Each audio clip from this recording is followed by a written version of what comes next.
Hello दोस्तों, नमस्कार। दिन भर की बड़ी खबर बिना देरी के बताएंगे, जहां सबसे पहले बताएंगे बांग्लादेश के बदले सुर जल्द ही भारत से सीमा पार नदियों के जल बंटवारे पर करेगा बातचीत। दोस्तों, क्या करने वाला है वो मांग, तो वहीं ग्लोबल साउथ को नजरअंदाज नहीं किया जा सकता, ये कहते हुए जयशंकर जी ने जमकर सुनाया दोस्तों चीन को दिया करारा जवाब। तो वहीं उमर और भाजपा कांग्रेस के अध्यक्षों समेत 239 प्रत्याशियों की किस्मत ईवीएम में हो गई बंद, रियासी रहा अव्वल। बताएंगे क्या रहा इस चुनाव का रुझान। तो वहीं भारतीय दूतावास ने नागरिकों के लिए जारी कर दी बहुत बड़ी एडवाइजरी। बताएंगे किस चीज को लेकर एडवाइजरी जारी की गई है, वहीं लगे हाथों बताएंगे आखिर कौन लोग नहीं बनवा सकते आयुष्मान कार्ड आवेदन से पहले, बताने वाले आपको पूरी जानकारी। बस आप वीडियो के अंत तक बने रहेगा। और खबरों में आगे बढ़ने से पहले निरंतर भारत देश का विकास होते हुए देखना चाहते हैं, विकसित बनते हुए देखना चाहते हैं देश को, तो इस वीडियो को लाइक करके, चैनल को सब्सक्राइब करके, बेल आइकन दबा के कमेंट में जय हिंद अवश्य कहिएगा। बात करें पहली बड़ी खबर की, जहां बांग्लादेश के बदले सुर जल्द ही भारत से सीमा पार नदियों के जल बंटवारे पर करेगा बातचीत। दोस्तों, बांग्लादेश शीघ्र ही भारत के साथ सीमा पार नदियों के जल बंटवारे पर बातचीत करने के लिए कदम उठाएगा। अंतरिम सरकार के एक सलाहकार ने बुधवार को यह जानकारी दी। भारत और बांग्लादेश 2011 में तत्कालीन प्रधानमंत्री मनमोहन सिंह की ढाका यात्रा के दौरान तीस्ता जल बंटवारे पर एक समझौते पर हस्ताक्षर करने वाले थे, लेकिन पश्चिम बंगाल की मुख्यमंत्री ममता बनर्जी ने अपने राज्य में पानी की कमी का हवाला देते हुए इसका समर्थन करने से इनकार कर दिया। अब बांग्लादेश के जल संसाधन सलाहकार सैयदा रिजवान हसन ने कहा कि देश जल्द ही भारत के साथ सीमा पार नदियों के जल बंटवारे पर वार्ता करेगा। उन्होंने कहा कि ये वार्ता जनमत को ध्यान में रखते हुए आयोजित की जाएगी और वार्ता के परिणामों को जनता के साथ साझा किया जाएगा। बुधवार को राजधानी ढाका स्थित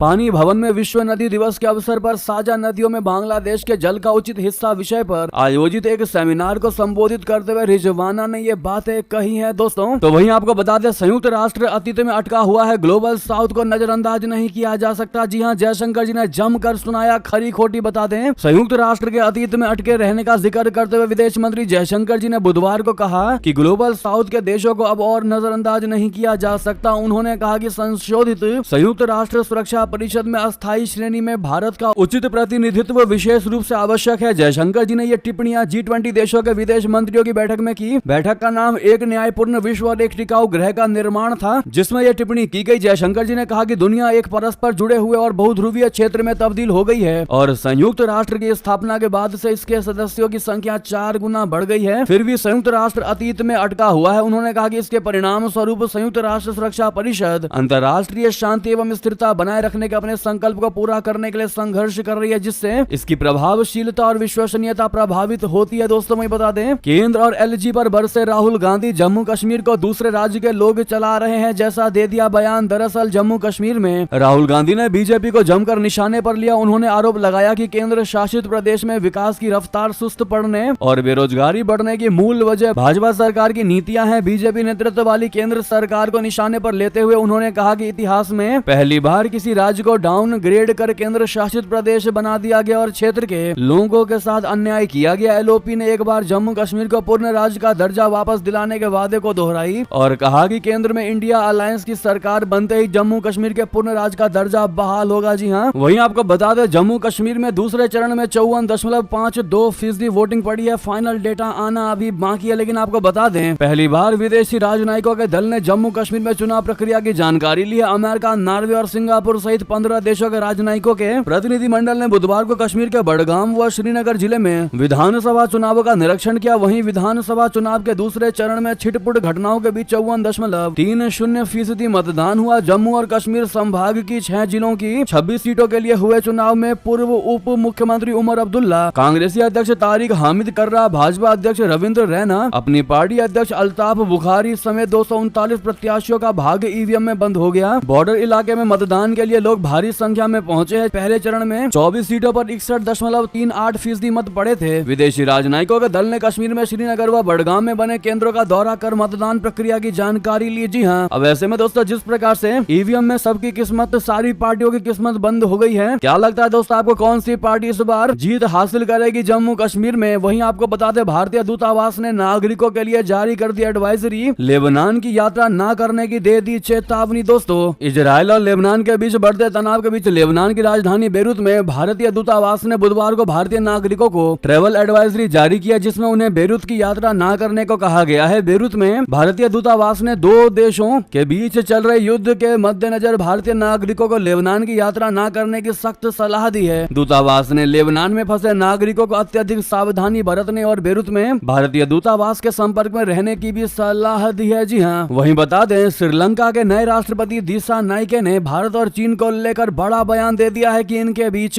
सैंडविच नहीं बनने देंगे। दरअसल श्रीलंका के नए राष्ट्रपति अनुरा कुमारा दिसा नाइके ने कहा है कि उनका देश भारत और चीन के बीच सैंडविच बनने से इनकार करता है। उन्होंने ये बयान मोनोकल मैगजीन को दिए गए एक इंटरव्यू में दिया। अनुरा ने स्पष्ट कर दिया है कि श्रीलंका विश्व में चल रही प्रमुख शक्तियों की होड़ में किसी एक का पक्ष नहीं लेगा। राष्ट्रपति दिसा नाइके ने कहा कि हम किसी भी दबदबे वाली होड़ में शामिल नहीं होंगे और न ही किसी एक देश का साथ देंगे। भारत और चीन हमारे अच्छे दोस्त हैं और हम उम्मीद करते हैं कि भविष्य में भी हमारी साझेदारी मजबूत रहेगी। जी हाँ, इसके साथ ही उन्होंने यूरोपियन यूनियन, मिडिल ईस्ट और अफ्रीका से भी अच्छे संबंध बनाने पर जोर दिया। उन्होंने कहा कि उनकी विदेश नीति पूरी तरह निष्पक्ष और संतुलित होगी। दिसा नाइके का ये बयान महत्वपूर्ण है क्योंकि राजपक्षे शासन के दौरान श्रीलंका चीन के कर्ज के जाल में फंसा हुआ था। दोस्तों वहीं बता दें अब भारत को हिल्सा मछली के निर्यात पर फुल बैन की मांग बांग्लादेश हाईकोर्ट में लगाई याचिका। जी हाँ, बांग्लादेश में पिछले महीने तख्ता पलट के बाद भारत के साथ रिश्तों में तेजी से गिरावट आई है। वहाँ रह रहे हिंदुओं और मंदिरों पर बर्बरतापूर्ण व्यवहार किया गया। वहाँ भारत के विरोध में बड़े स्तर पर प्रदर्शन भी किए गए। अब इस पड़ोसी मुल्क में मशहूर हिल्सा मछली के भारत को निर्यात किए जाने पर अस्थायी प्रतिबंध लगाने की मांग की जा रही है। हिल्सा मछली यानी इलिस फिश बंगाली लोगों में बेहद लोकप्रिय मछली मानी जाती है। इसे बांग्लादेश की राष्ट्रीय मछली का दर्जा भी हासिल है। पश्चिम बंगाल, असम, त्रिपुरा, ओडिशा आदि में भी हिल्सा मछली अत्यधिक लोकप्रिय है। भारत में हिल्सा मछली के निर्यात पर परमानेंट प्रतिबंध लगाने की मांग करते हुए बांग्लादेश के हाई कोर्ट में एक याचिका दायर की गई है। बांग्लादेश दुनिया का सबसे बड़ा हिल्सा मछली उत्पादक देश है, लेकिन स्थानीय मांग अधिक होने की वजह से वो इस मछली के निर्यात पर प्रतिबंध भी लगाता रहा है। हालांकि दुर्गा पूजा के दौरान बांग्लादेश मछली के निर्यात पर लगे बैन पर ढील भी देता है। ये मछली बंगालियों का बहुत ही पसंदीदा व्यंजन है। पिछले हफ्ते बांग्लादेश की अंतरिम सरकार ने ऐलान किया था कि वो दुर्गा पूजा के अवसर पर भारत को 3000 टन हिल्सा मछली का निर्यात करेगी। जी हाँ दोस्तों, तो वहीं आपको बता दें बांग्लादेश में नहीं रोक रहा हिंदुओं के साथ उत्पीड़न। दुर्गा पूजा को लेकर मिले धमकी वाले पत्र। दरअसल भारत के पड़ोसी देश बांग्लादेश में सत्ता परिवर्तन के बाद अंतरिम सरकार बनाई गई। मोहम्मद यूनुस ने सरकार के मुख्य सलाहकार के रूप में 8 अगस्त को शपथ ली थी। मोहम्मद यूनुस को नोबेल पुरस्कार मिला हुआ है दोस्तों, और नोबेल पुरस्कार विजेता को अंतरिम सरकार का प्रमुख इसीलिए बनाया जाता है ताकि वो हर एक समुदाय को बराबरी के नजर से देखे। लेकिन इस राजनीतिक उठापटक के बीच बांग्लादेश में अल्पसंख्यकों पर लगातार हमले हो रहे हैं। इनमें सबसे ज्यादा निशाना अल्पसंख्यकों में हिंदुओं को बनाया जा रहा है। नौबत यहाँ तक आ गई है कि कट्टरपंथी हिंदुओं को दुर्गा पूजा न मनाने को लेकर भी धमकी दे रहे हैं। बल्कि एक वीडियो भी वायरल हो रहा है जिसमें भीड़ बंगाली में नारा लगाते हुए दिखाई दे रहे हैं कि दुर्गा पूजा नहीं होने देंगे। बहरहाल इस वीडियो की अभी तक पुष्टि नहीं हो पाई है कि एग्जैक्ट ये वीडियो कब की है। बांग्लादेश में आज के समय में जो खबरें सामने आ रही हैं इसके हिसाब से ये देश हिंदुओं और अल्पसंख्यकों के लिए नर्क बन गया है। कट्टरपंथी लगातार हिंदुओं का उत्पीड़न कर रहे हैं। जानकारी के मुताबिक 74 वर्षीय हिंदू स्वतंत्रता सेनानी खगेंद्र नाथ प्रामाणिक पर उनके घर पर धारदार हथियार से हमला किया गया। वहीं ऐसा भी सुनने में आ रहा है कि सरकारी पदों पर से लोगों को जबरन रिटायर कर दिया गया है। अब ऐसे में ये खबर आना वाकई में हर एक बांग्लादेश के अल्पसंख्यक खासकर हिंदुओं को खौफ में डाल सकता है। दोस्तों ऐसे में देखना ये होगा कि भारत की मोदी सरकार क्या बड़ा कदम उठाती है हिंदुओं को लेकर। तो वहीं बता दें अमेरिकी नौसेना को बहुत बड़ा झटका। ईंधन भरने वाले जहाज USNS बिग हॉर्न को पहुंचा बड़ा नुकसान। जी हां, अमेरिकी नौसेना का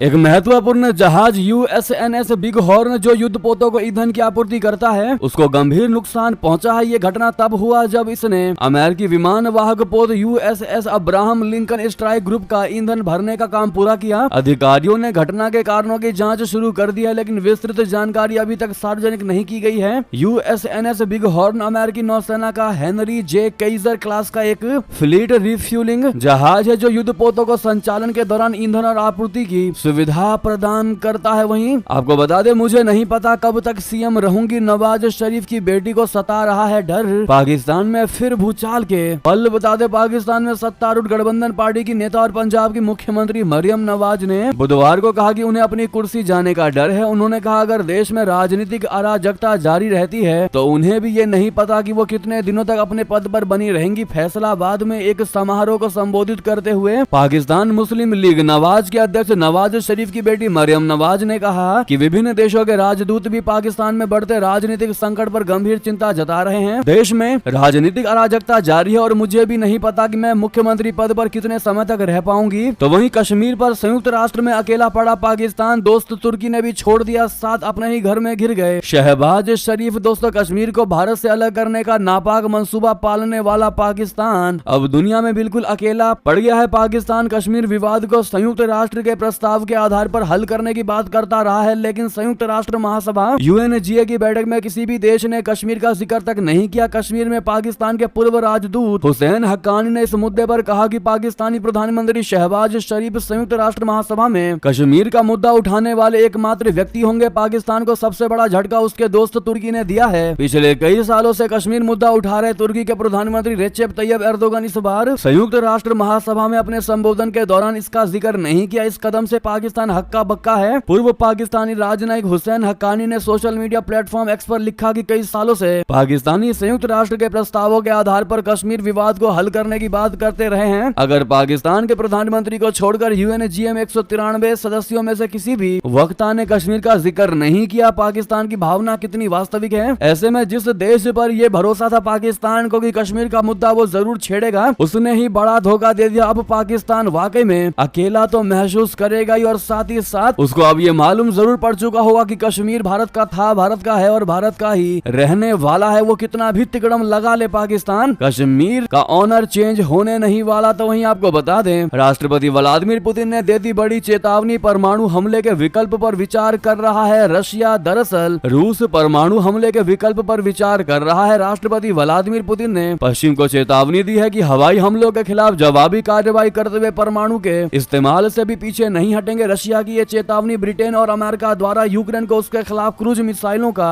इस्तेमाल करने की इजाजत दिए जाने को लेकर मॉस्को में बढ़ती चिंताओं के बीच आई है। राष्ट्रपति पुतिन ने आज परमाणु निरोध पर चर्चा के लिए मॉस्को की शीर्ष सुरक्षा परिषद के साथ तत्काल बैठक की। इस दौरान राष्ट्रपति पुतिन ने पश्चिम को चेतावनी जारी की है कि रशिया हवाई हमलों के खिलाफ जवाबी कार्रवाई के लिए परमाणु इस्तेमाल से भी पीछे नहीं हटेगा। वहीं बता दें, पाकिस्तान की इन्फ्लुएंसर से मिलने जा रहा था कश्मीरी युवक, गूगल मैप से पहुंचा गुजरात, गया पकड़ा। जी हाँ, जम्मू और कश्मीर के बांदीपोरा जिले के रहने वाले 36 वर्षीय इम्तियाज शेख मुल्तान को गुजरात के कक्ष से गिरफ्तार किया गया है। वो एक पाकिस्तानी सोशल मीडिया इन्फ्लुएंसर से मिलने की उम्मीद में पाकिस्तान की सीमा पार करने के इरादे से गुजरात के कच्छ पहुंचा था, लेकिन पुलिस ने उसे हिरासत में ले लिया। अधिकारियों ने बुधवार को यह जानकारी दी। उन्होंने कहा कि कच्छ जिले के खावड़ा गांव पहुंचे जम्मू कश्मीर के रहने वाले 36 वर्षीय एक व्यक्ति को पुलिस ने उस समय हिरासत में ले लिया जब वो ऑनलाइन संपर्क में आई एक महिला से मिलने के लिए सीमा पार करके पाकिस्तान में घुसने की कोशिश कर रहा था। तो वहीं बता दे, क्या बाइडन के गले पकड़कर देश बचा पाएंगे मोहम्मद यूनुस? IMF ने तो बांग्लादेश की सूडान से तुलना ही कर दी। जी हाँ, नोबेल पुरस्कार विजेता अर्थशास्त्री मोहम्मद यूनुस ने एक दिन पहले अमेरिका यात्रा के दौरान राष्ट्रपति बाइडन से मुलाकात की। इस मुलाकात को बांग्लादेश के इतिहास में काफी अहम माना जा रहा है। शेख हसीना के 1.5 दशक लंबे कार्यकाल में बांग्लादेश और अमेरिका के संबंध कभी इतने प्रगाढ़, इतने प्रोफाउंड नहीं रहे। बाइडन और मोहम्मद यूनुस के मुलाकात की जो तस्वीरें सामने आई है, उनसे कई सवाल भी उठ रहे हैं। अमेरिका खुद को लोकतंत्र का चैंपियन मानता है, जबकि बाइडन गैर लोकतांत्रिक तरीकों से बांग्लादेशी सेना द्वारा नियुक्त मोहम्मद यूनुस से काफी आत्मीयता से मिले हैं। ऐसा कहा जाता है कि मोहम्मद यूनुस को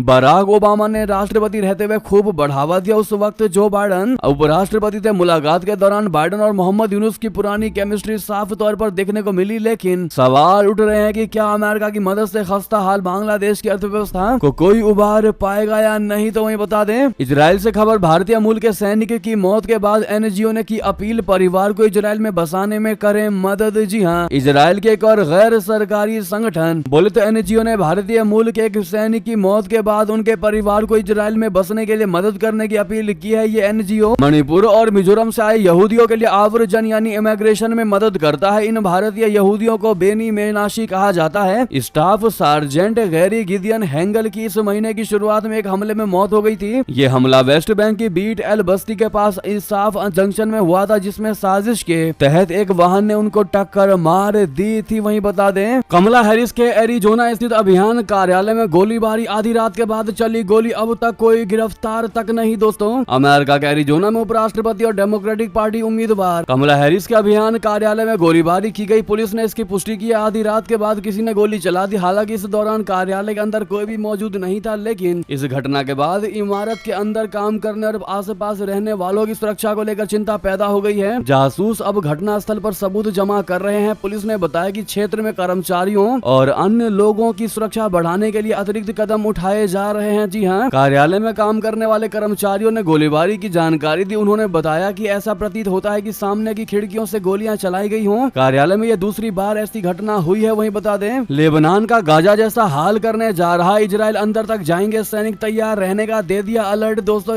इजराइल ने लेबनान के अंदर घुसकर हिजबुल्लाह को खत्म करने की योजना बनाई है। इजरायली सेना प्रमुख हर्जी हलेवी ने बुधवार को अपने सैनिकों से कहा कि उड़ान भरते जेट लेबनान की ओर बढ़ रहे हैं ताकि हिजबुल्लाह को कमजोर करने और संभावित जमीनी अभियान के लिए तैयारी की जा सके। हलेवी ने कहा कि आप जेट की आवाज सुन रहे हैं, हम पूरे दिन हमले कर रहे हैं। ये आपकी संभावित एंट्री के लिए जमीन तैयार करने और हिजबुल्लाह को कमजोर करने के लिए है। बता दें कि इजरायली सेना पहले से ही फलस्तीन के गाजा में तबाही मचा चुकी है। वहीं बता दें, अंतरिक्ष में फंसी सुनीता विलियम्स को लाने वाले मिशन को लगा तगड़ा वाला झटका, नासा ने उठाया बड़ा कदम। दोस्तों, कई महीनों से अंतरिक्ष में फंसी भारतीय मूल की अमेरिकी एस्ट्रोनॉट सुनीता विलियम्स लगातार सुर्खियों में बनी हैं। अब सुनीता और उसके साथी एस्ट्रोनॉट बूच बिलमोर को लेके जाने के लिए स्पेस एक्स का क्रू 9 स्पेस क्राफ्ट लॉन्च होने वाला है। हालांकि लॉन्चिंग के ठीक पहले इस मिशन को झटका लगा है। दरअसल अमेरिका में तूफान आने की संभावना है और इसकी वजह से नासा ने बड़ा कदम उठाते हुए मिशन की लॉन्चिंग को 26 सितंबर से टालकर 28 सितंबर कर दिया है। नासा और स्पेस एक्स ने ये लॉन्चिंग टाली है। सबसे पहले इसके लॉन्चिंग की तारीख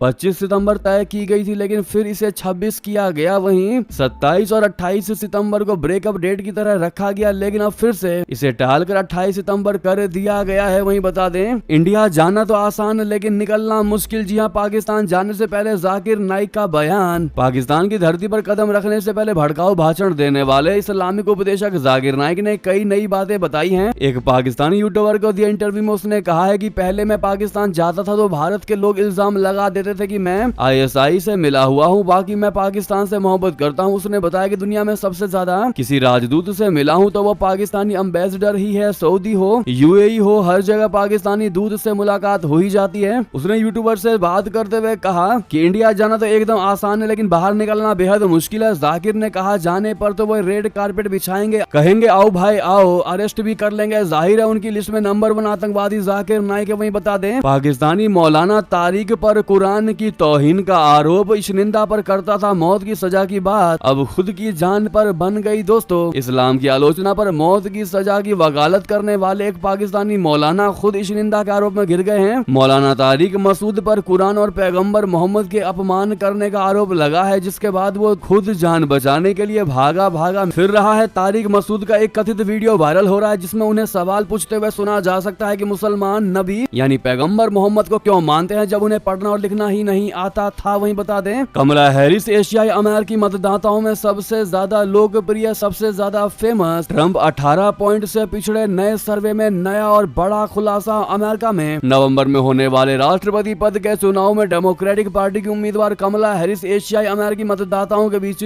अपने प्रतिद्वंदी और रिपब्लिकन पार्टी के उम्मीदवार डोनाल्ड ट्रंप से 38 अंकों से आगे है। एक नए सर्वेक्षण के परिणामों में ये जानकारी दी गई है। NORC ने शिकागो विश्वविद्यालय में सर्वे किया और मंगलवार को इसके परिणाम जारी किए गए। अमेरिकी राष्ट्रपति बाइडेन द्वारा जुलाई में राष्ट्रपति पद के चुनाव की दौड़ से अपना नाम वापस लेने और इसके बाद कमला हैरिस को उम्मीदवार बनने के बाद पहली बार यह सर्वे किया गया। सर्वे के अनुसार एशियाई अमेरिकी मतदाताओं के बीच कमला हैरिस पूर्व राष्ट्रपति डोनाल्ड ट्रंप से 38% अंकों से आगे है। सर्वे के मुताबिक अमेरिका में नवंबर में होने वाले राष्ट्रपति पद के चुनाव में 66% एशियाई अमेरिकी मतदाता कमला हैरिस के पक्ष में है, जबकि 28% ट्रंप के समर्थन में वोट कर सकते हैं। अगर वाकई में सर्वे की बात माने तो कांटे की मुकाबला है ही नहीं। दोस्तों, कमला हैरिस काफी ज्यादा आगे जाती दिखाई दे रही है। तो वहीं आपको बता दें, चीन ने प्रशांत महासागर में किया भयानक मिसाइल टेस्ट, अमेरिका समेत इन देशों को बड़ा खतरा। जी हां, चीन ने प्रशांत महासागर में एक अंतर महाद्वीपीय मिसाइल का परीक्षण किया। चीन ने बुधवार को इस परीक्षण की जानकारी दी। ये अंतर महाद्वीपीय मिसाइल अमेरिका, ताइवान और जापान के लिए खतरा पैदा कर सकती है। ग्लोबल टाइम्स ने रक्षा मंत्रालय के बयान के हवाले से बताया है कि डमी हथियार ले जाने वाली इस मिसाइल को पीपुल्स लिबरेशन आर्मी के रॉकेट फोर्स द्वारा दागा गया था।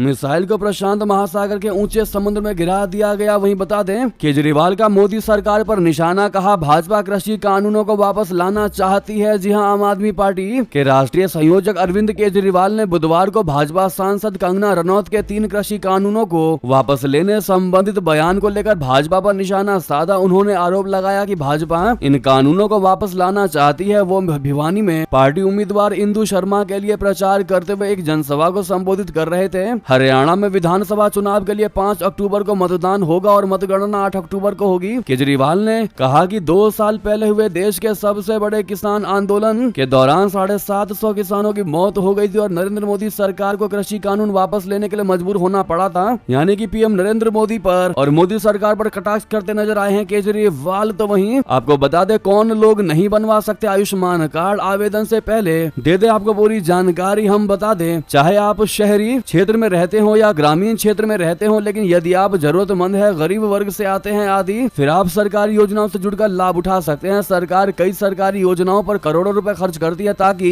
इसका सीधा लाभ हर लाभार्थी तक पहुंचे। उदाहरण के लिए आयुष्मान भारत योजना को ले लें। ये एक स्वास्थ्य योजना है जिसके तहत पात्र लोगों को मुफ्त इलाज प्रदान किया जाता है। ऐसे में अगर आप भी इस योजना से जुड़ना चाहते हैं तो पात्र लोग आवेदन कर सकते हैं। आवेदन कैसे करना है ये तो आपने जान लिया, लेकिन आपके लिए ये जानना जरूरी है कि इस योजना के लिए कौन पात्र है। वे लोग आयुष्मान योजना के तहत आवेदन कर सकते हैं जिन लोगों का घर कच्छ है, जो बेसहारा या आदिवासी है, जो लोग भूमिहीन है, जो लोग ग्रामीण इलाकों में रहते हैं, जिनके परिवार में कोई विकलांग सदस्य है आदि। यदि आप इस सूची में हैं तो आप लाभ उठा सकते हैं। तो वहीं सुकन्या योजना में 15 वर्ष तक 1000 जमा करेंगे तो 18 वर्ष में कितना मिलेगा आपको बता दें। अगर आप 15 वर्ष तक सुकन्या योजना खाते में हर महीने 1000 रुपए निवेश करना शुरू करते हैं तो आपको खाता कंप्लीट होने पर कुल 5,54,000 रुपए मिलेंगे। हालांकि आप बेटी की आयु 18 वर्ष होने पर कुल जमा राशि का 50% निकाल सकते हैं। वर्तमान में सुकन्या योजना की ब्याज दरें 8.2% सालाना है, लेकिन इसमें नियमों के अनुसार 15 वर्ष तक पैसे जमा करना ही होगा। फिर 6 साल बाद खाता 21 वर्ष का होने पर ब्याज सहित कुल धनराशि मिल जाती है। बाकी कैलकुलेशन ओवरव्यू हमने स्क्रीन पर दिखा दिया है। आपके कमेंट का जवाब हमने दे दिया है दोस्तों, आप देख ही पा रहे होंगे। तो वहीं आपको बता दें मुंबई में बारिश से हालात हुआ बदतर। पानी पानी हुई माया नगरी मुंबई, फ्लाइट हुई कैंसिल, स्कूल हुए बंद, सड़कें लबालब पानी से भरे। जी हाँ, मुंबई में भारी बारिश के कारण हालात बेहद खराब हो गए हैं। लगातार हो रही बारिश की वजह से उड़ानें रद्द हो रही है, स्कूल बंद कर दिए गए हैं और सड़कें पानी से लबालब भर गई है। माया नगरी पूरी तरह से पानी में डूब गई है दोस्तों। असल में भारत मौसम विज्ञान विभाग ने मुंबई और आसपास के जिलों के लिए रेड अलर्ट जारी किया है। तो वहीं आपको बता दें बिहार में मनाने जाने वाला पर्व जितिया स्नान के दौरान बड़ा हादसा हो गया। 25 लोगों की जल में डूबकर मौत। दोस्तों बिहार में औरंगाबाद, पूर्वी चंपारण, पश्चिम चंपारण, सारण, सीवान, पटना, रोहतास, अरवल और कैमूर जिले में बुधवार को जितिया पर्व के अवसर पर स्नान करने के दौरान 25 लोगों की डूबकर मौत की खबर आ रही है। तो वहीं ये थी अभी की सारी बड़ी खबरें। आपको हमारी खबर कैसी लगी? आशा करता हूँ बहुत अच्छी लगी होगी। थोड़ी भी अच्छी लगी तो वीडियो को लाइक करके, चैनल को सब्सक्राइब करके, बेल आइकन दबा के कमेंट में जय हिंद अवश्य कह दीजिएगा। मिलता अगली खबर में दोस्तों, और वीडियो को शेयर अवश्य कर दीजिएगा व्हाट्सएप, फेसबुक, ट्विटर पर। जय हिंद, जय भारत, बहुत बहुत धन्यवाद।